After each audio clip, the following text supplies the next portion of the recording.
మన ప్రభు అయిన యేసుక్రీస్తు నామములో మీ అందరికీ శుభములు తెలియజేస్తూ ఉన్నాను. 91వ కీర్తన 1వ వచనము. మహోన్నతుని చాటున నివసించువాడే సర్వశక్తుని నీడను విశ్రమించువాడు. ఈ దినం ఈ వచన భాగంలోని 2వ మాటను మనము ధ్యానించుకుందాము. ఈ లోకములో ఎన్నో రకాల నీడలను ఆశ్రయించేవారు ఉన్నారు. పరిశుద్ధ గ్రంథములో కూడా కొన్ని నీడల గురించి ప్రస్తావించబడింది. మనమైతే సర్వశక్తుని నీడను విశ్రమించేవారముగా ఉండాలి.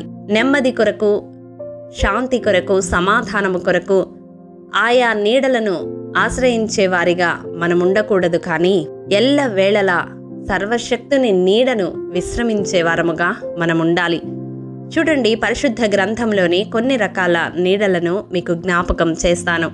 న్యాయాధిపతుల గ్రంథము 9వ అధ్యాయము 15వ వచనములో ముండ్ల పొద నీడ మనకు కనపడుతుంది. ఇది ఐహిక విచారము, ధన మోహాన్ని సూచిస్తూ ఉంది. ఈ నీడను మనం ఆశ్రయించినట్లయితే, ఈ నీడలో విశ్రమించాలని కోరుకున్నట్లయితే, ఈ నీడ మనకు నెమ్మదిని, విశ్రాంతిని ఇస్తుంది అని అనుకుంటే అది భ్రమ. ప్రియ దైవజనమా, ఆ నీడ మన ఆత్మీయ జీవితాన్ని అణచివేస్తుంది. అవును, మనము ఫలించకుండా, ఎదగకుండా అణచివేయబడతాము. రెండవదిగా చూసినట్లయితే యోనా గ్రంథము 4వ అధ్యాయము 6వ వచనము. ఇక్కడ సొరచెట్టు నీడ కనపడుతుంది. ఇది తాత్కాలికమైన సుఖాన్ని ఇచ్చే అశాశ్వతమైన సౌకర్యాలను సూచిస్తూ ఉంది. మరి అట్టి నీడను విశ్రమించాలని ఆశపడితే చివరికి మనకు విచారమే మిగులుతుంది. శాశ్వతమైన దేవుని నీడలో విశ్రమించే వారముగా మనం ఉండాలి. ఆయన సన్నిధిలో నిత్య సుఖములు ఉన్నాయి. ఆయన మన విచారమును కొట్టివేసి ఆనందాన్ని కలుగజేసే దేవుడై ఉన్నాడు. మన కన్నీటిని తుడిచే దేవుడుగా ఉన్నాడు. మన కన్నీటిని నాట్యముగా మార్చే దేవుడుగా ఉన్నాడు. ప్రియ దైవజనమ, భారభరితమైన ఆత్మకు ప్రతిగా ఆయన మనకు స్తుతి వస్త్రాన్ని ధరింపజేసేవాడుగా ఉన్నాడు.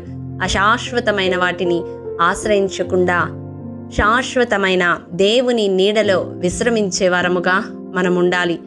ఆయన శాంతికరమైన జలముల యొద్దకు మనలను నడిపిస్తాడు. మూడవదిగా చూసినట్లయితే యెషయా గ్రంథము 30వ అధ్యాయము 2-3 వచనాలలో ఐగుప్తు నీడ కనపడుతుంది.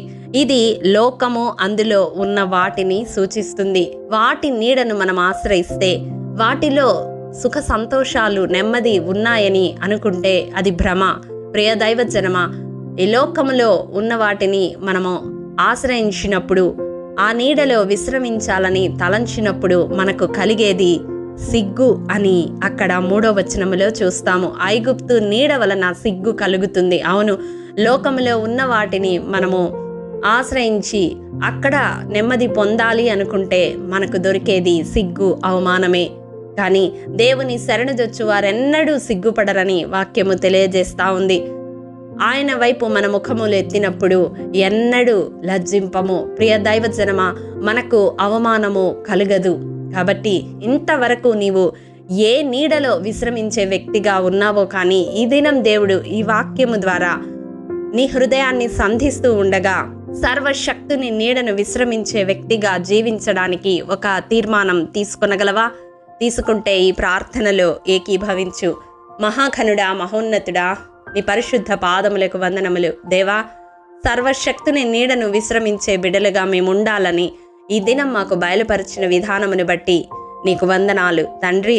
ఐహిక విచారము, ధనమోహము, అశాశ్వతమైన సుఖభోగాలు, నాయన లోకము, అందులో ఉన్న వాటిని మేము మా శాంతి, సమాధానాలు, నెమ్మది కొరకు, విశ్రాంతి కొరకు ఆశ్రయించకుండా నీ సన్నిధిని, నీ నీడను ఆశ్రయించి నీ నీడలో విశ్రమించేవారుగా ఉండడానికి మా ప్రాణాత్మ దేహాలను ఆయత్తపరచమని యేసు అతి పరిశుద్ధ నామం పేరట అడిగి పొందుకొని ఉన్నాము తండ్రి, ఆమేన్. ప్రియ దైవజనమా, అనుదినము షారోన్ మన్నా ద్వారా అడగబడుచున్న నెంబర్ ఇన్ బైబిల్ క్విజ్ ప్రశ్నలకు సమాధానములు ప్రతి నెల మొదటి వారము కామెంట్ బాక్స్లో పోస్ట్ చేయబడతాయి. కాబట్టి గమనించి మీకు తెలియని ప్రశ్నలకు సమాధానములు తెలుసుకొనగలరని ప్రభు పేరట మనవి చేయుచూ ఉన్నాము. ప్రియ దైవజనమా, ఈ దినం నెంబర్ ఇన్ బైబిల్ క్విజ్ ప్రశ్న: పర్వతములందు మ్రానులు నరికే వారిని 80,000 మందిని కలిగి ఉన్న రాజు ఎవరు? మీ సమాధానం మాకు తెలియజేస్తారు కదూ. ప్రియ దైవజనమా, ఈ దినము జన్మదినము, వివాహ దినము జరుపుకుంటున్న వారికి షారోన్ గ్రూప్ తరపున హృదయపూర్వక శుభాకాంక్షలు తెలియజేయుచూ ఉన్నాము. దేవుడు శ్రేయస్కరమైన ఆశీర్వాదములతో ఈ సంవత్సరాది నుండి సంవత్సరాంతము వరకు మిమ్ములను నింపాలని ప్రార్థిస్తూ ఉన్నాము. ఆమేన్.